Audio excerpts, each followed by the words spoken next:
Okay, welcome to this video in which we're going to look at the discriminant as a decision tool. So our learning goal is to use that discriminant d, or we'll also use delta equals b squared minus 4ac. So we want to use that to predict whether a quadratic has one, two, or no real roots, and therefore real solutions, before choosing a continuous solving method. Again, just like everything we've kind of talked about in these core video series, this is a skill that's going to pop up beyond quadratics, right? So we're going to see quadratic relations all the time in math. This is going to kind of be a useful tool to maybe we want to know how many solutions there are before looking for them. So maybe there's none and I get to stop looking. Maybe there's one, maybe there's two, but like this can be, it can be a useful tool. And this is one of these tools that's not often explicitly prompted. It's going to be something that sometimes is going to save you time within the structure of larger problems. So to take a look at this, let's just dive into a question. So first one is kind of a hook and I do. We have a quadratic that's 2x squared minus 4x plus 7 equals 0. I'm going to use the discriminant to predict the number of real roots. And again, a problem usually won't say that. It's going to say, hey, solve this, do something with it. But maybe there's something that makes me want to go look at what is the discriminant telling me about this question, right? So before I do solve it, I can use the discriminant. Now, to be honest, when I look at this one, I am maybe thinking I can try to factor this question, right? But maybe initially I can't factor it. I'm just thinking, okay, what's up with this? Let's take a look at what the discriminant is telling me, right? So this might not be my first step, but it might be a useful step in the solution. So as I take a look at this question, I am going to try to find the discriminant. So I'm in standard form. Remember, the big thing with standard form is I can see the a, b, c.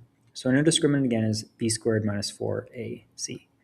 So negative 4 squared minus 4 times a times c. So my discriminant is going to be 16 minus 8 times 56, 8 times 7, which is 56. So my discriminant is negative 40.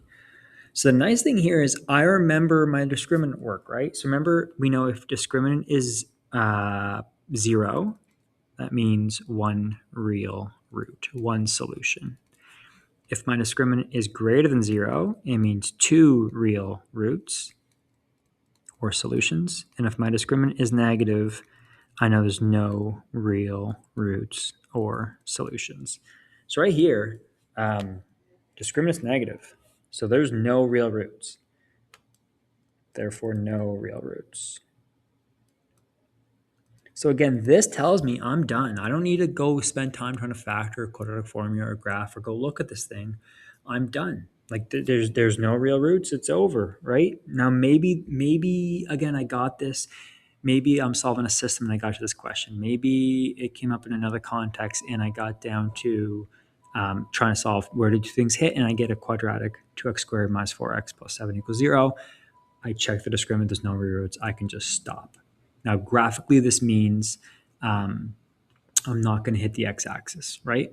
But I'm done. That's it. So no real roots. Okay.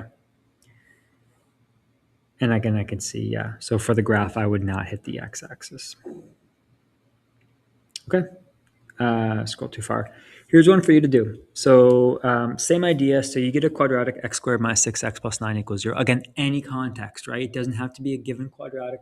Any context, a question results in this. Maybe you want to take a quick look and see how many solutions are there. Now, maybe not, right? That's also okay. You're going to see my solution. I do it two ways, but maybe you want to see how many solutions there are. So pause the video, try this question, and then we'll take a look. Okay, so here we go. Again, you can see I solved this in two ways. So first in blue, I just said, hey, like let's just look at the discriminant and how many roots are there. And I get a discriminant of 0, which tells me there's one real root. Or maybe I recognize that this is a perfect square. Then I complete the square very quickly, x minus 3 squared equals 0.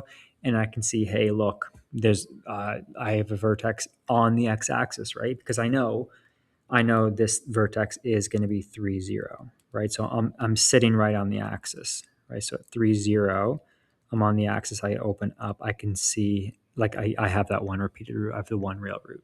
But again, you have the options, right? this whole series is about providing you with the tools. There's not always one tool for the job. In this case, they were both great options. Okay, let's keep going. So our last example here is, what if we're looking for an intersection? So a line is given by y equals x plus 1. A parabola is given by y equals x squared minus 3x plus 5. Use the discriminant to predict the number of intersection points. Again, a question is probably not going to directly prompt you like this. We're just focused on this kind of core tool. So we are going to start by, where do they intersect each other? So where do they hit each other? So maybe these are functions f and g. So what I'd be looking for here is, where is f equal to g?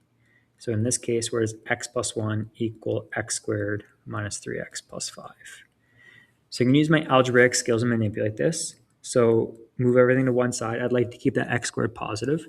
So x squared minus 4x plus 4 equals 0. So now I can either use the discriminant to predict the number of intersections, or I can try to solve it. Either way is fine. So maybe I'll use discriminant.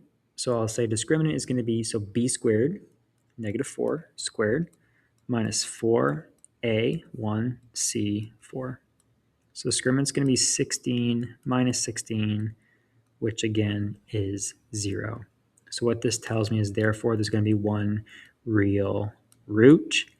And I zoom out to the context of my question. So therefore, there's going to be one intersection between those two curves. Now, I could go solve it, right? Like, I could have solved this question. If I had solved this question in purple, I would finish this and say, well, that's x minus 2 squared. So x is going to be 2. Now in this one, if I wanted the intersection points, just like that last video in C3, what I would then go do is I would need to resub. So I would say, hey, like y was x plus 1, but I know x is 2. So y equals 2 plus 1 is y is 3. So here I'd say the POI, the point of intersection, is the point, not 1, it's 2, 3, right? So just kind of connecting these pieces. But again, this video is all about using that discriminant as a decision tool. So you have another kind of tool in the bag. That's it. So final checklist there. We know if we have a quadratic relation, if we get to standard form, we can use our discriminant b squared minus 4ac to tell us about the number of solutions.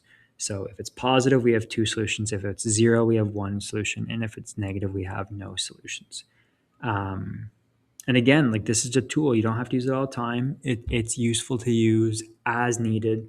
It doesn't tell us what the solutions are, but sometimes we don't need it. Sometimes it's enough to say, hey, there's no solutions. I get to stop this question. That's a win for us. And if we do have a positive discriminant, we can jump right into the quadratic formula because we know, again, the quadratic formula, negative b plus or minus root discriminant over 2a. All right, that's it. Thanks for watching.